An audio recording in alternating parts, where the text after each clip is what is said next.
Yo, what is going on, guys? Welcome to TPL Live.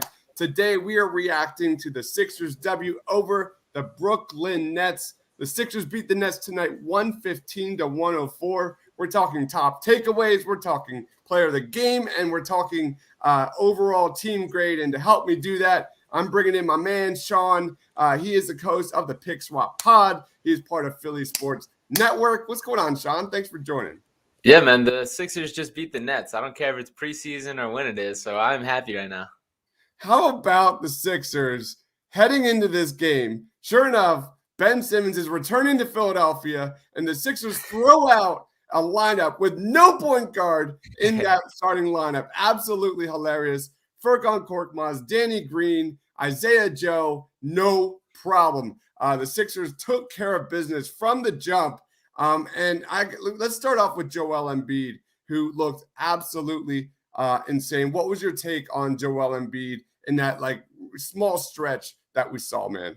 Yeah, I guess my first biggest takeaway with that is just Embiid and four shooters works. And even though there was no true point guard on the field, and the team will certainly need more of a ball handling presence moving forward, it's absurd just how they were forced to not double down on him. When you went one-on-one, he's winning that every single day of the week, and he looked willing as a passer. That was a huge takeaway for me today. There was one nice look away, that play right there that he hits Furkan with, the little fake with it. Embiid looked absolutely terrific, and I love that they only gave him 8 minutes. Yeah, 14 points, 8 minutes, 6 of 8 from the floor, 3 assists. He was a plus 12 when the Sixers were going absolutely crazy over the Nets. And my favorite play had to be the no-look pass out of the double team to, I believe it was Furkan. I'm going to rewind it real quick because that was an area of Joel Embiid that we really need to see continue to grow, continue to develop. Here it comes. He backs him down.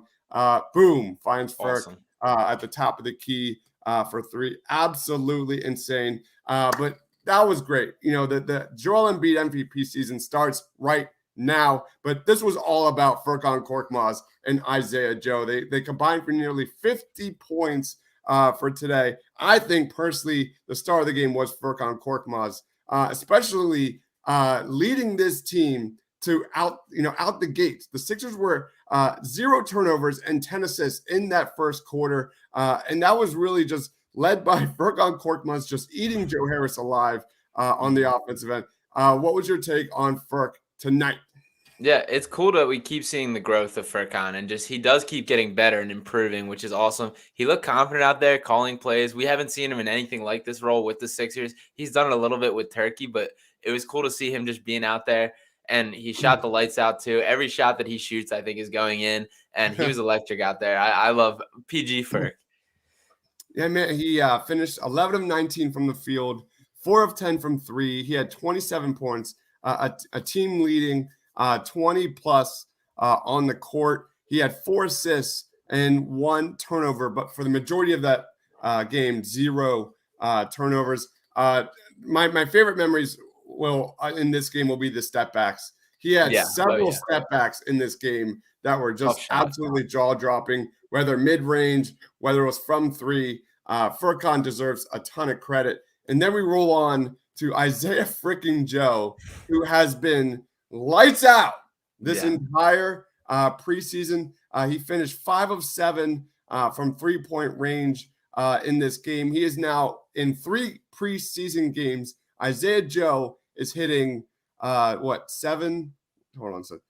Yeah, 12 of 19 from 3-point range. 12 of 19 from 3-point range. That is insane. The level of floor spacing Isaiah Joe brings to this Sixers team is undeniable. But what I thought was most impressive about Isaiah Joe in this game was his handle. There were several moments in this game coming off screens, a little runner in the lane, and then just a good feel of the game, finding Andre Drummond at the rim for an easy bucket a couple of times. What was your take on Isaiah Joe, man? Yeah, you've obviously been a huge Isaiah Joe guy from the beginning. And for me, I can't get enough of this guy right now. Like, the shooting is lights out. Defensively, he's much better than he's been given credit. There's the play where he had the steal and then stepped into a 3 today, which was awesome. He's playing with such confidence. He looks so hungry out there. And frankly, I don't see where the minuses are for why this guy should not get time. The handle's shown improvement. He looks better as a passer. He's shooting the absolute lights out. And it's time for Isaiah Joe to get his time in the rotation. So he certainly knows that and is playing like it. And he looked absolutely terrific tonight. I got to ask you, man, I'm going to put you on the spot a little bit because the Isaiah Joe love from my end is absolutely going crazy. I'm trying not to overreact to the preseason. I'm doing my best.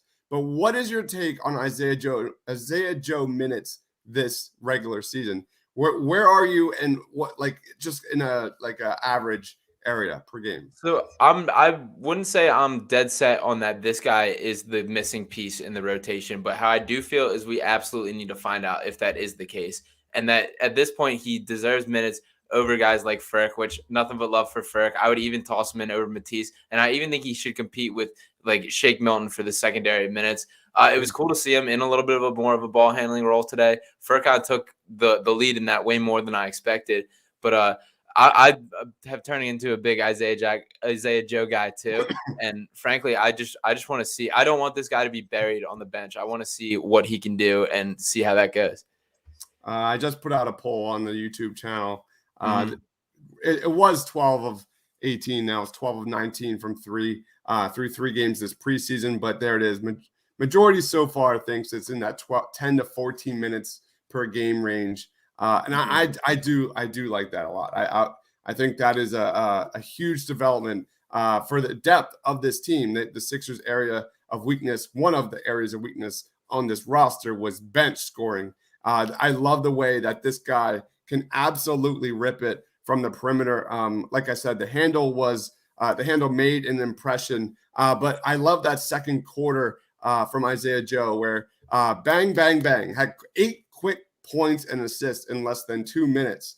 That is something that is just a major weapon. Something the Sixers. I mean, Tyrese Maxey did that a bit here last year, but to have another guy, another offensive weapon that can legit space the floor, that's what I'm talking about. Any other takeaways from this game, man? Georges Niang, I want to give a shout out to because I think he's a very relevant addition to this team, and he brings miles more to this team than Mike Scott did in his role. And he just looks like a shooter, like the way he catches, the way he catches and shoots, how quick his release is. He's a guy that once again deserves a role in this rotation. And having backup minutes behind Tobias have been so hard to find, with just simply Mike Scott wasn't good enough to play. And now that we have kind of a playable guy there and in the same stretch big kind of formula, I think is huge. And there's definitely weaknesses to his game. He's not the fastest guy. He's not the most athletic guy, but I think the minivan is going to play a major role here. Minivan, I love it. Let's go to some comments. We have Quentin Moore saying Isaiah Joe is a bit of a playmaker too. He's been showing that, man. He's been absolutely showing that. He says cut Shake.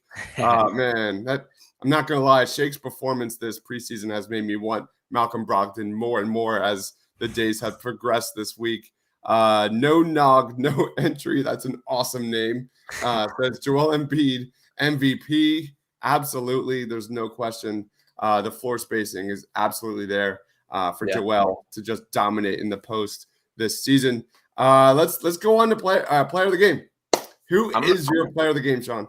I'm going to give mine to Isaiah Joe. I think tonight was a night where it was kind of his moment, the Isaiah Joe game, this is my resume for why I need to be playing. And I think he put everything on the table. He showed a lot of what he can bring, and I think he's earned it. He's done everything possible to earn it from his end this year. So now it's up the ball's in Doc's court. You stole mine. Damn it. All right, I'm going to go. I've already did my thing on Furkan Korkmaz. Ben Butler says Furkan lead scorer 100%. I showed my love for Furk. I'm going to go in left field here. I'm going to go Andre Drummond. Continues to impress as a backup big on this team, man. He had 16 points tonight, 6 boards, 6 assists, just 2 turnovers. He got to the line 12 times. This is a guy that I just love his energy on offense and defense. It's infectious. It's fun to watch. Fun and Sixers don't usually go hand in hand, but I think he's a big part of that. And I think he's just going to be a real force down low for this team, especially assuming no Ben Simmons. Joel Embiid is going to have to take some nights off, and Andre Drummond is going to have to step up. Any expectations for Andre Drummond this season, man? Yeah, I certainly feel a lot better about him stepping up into his starting role, which we couldn't really rely on Dwight for that. There's a whole lot more to Drummond's game than there was with Dwight at that stage in his career. There is still a little bit of like, I just want to box Andre Drummond in a little and just don't do too much. And there was a little even tonight with him dribbling and going on the fast Totally. break. And Yeah. if we could just cut that out and give me 70% of what Andre Drummond is, I would absolutely love him. But still definitely an upgrade over Dwight Howard, and I'm still happy with it. Love it, love it, love it. Quinn Moore says Sixers D was really good tonight. Absolutely. The defense led to offense tonight. I think they had like, I think, what was it, 15 steals or something? No, 13 forced turnovers in the first half. It was just terrific, man. How would you grade tonight's performance? This was probably the happiest I've been after a preseason game. Awesome result. I'll go A minus. A minus. Love it. Yeah, I'm right in there. I'll go A minus, which is fun because in terms of like Sixers post games, we're 2-0. Yeah. Luckily, we didn't do anything after that first game, which was brutal. Yeah. Just a fun game. A fun game. If you're just like, yeah, I'm going to watch some Sixers basketball tonight, not like the Sixers of old here. This is a fun team. The spacing of the team is legit. Isaiah Joe is just smooth and effortless from three. Ferk is, when he gets hot, man, it is fun to watch. Yeah. We just need more of that. Let's wrap it up, man. Where can we find you, man? What do you got going on? Plug your shit, bro. Yeah, man. Come check out Pick Swap Podcast. We're starting to build up the YouTube channel there. So that's going on. Spotify, Apple Pods as well. And check out all my written contact over at Philly Sports Network, Sixers lead writer over there. So I'm hyped to get going for the season. He is Sean Bernard at Sean_Bernard1. Please give my man a follow on Twitter. Check out Pick Swap Pod, Philly Sports Network. All of his awesome content over there. Thank you everyone for watching, guys. If you're watching us live, if you're not watching us live, smash that subscribe button. And if you love the Sixers, give this video a like. Tomorrow morning is our debut episode of the Morning Cup with Joe with me and Tiago. We're going to be reacting to this game, talking about all the top storylines. I'm sure Ben Simmons will show up.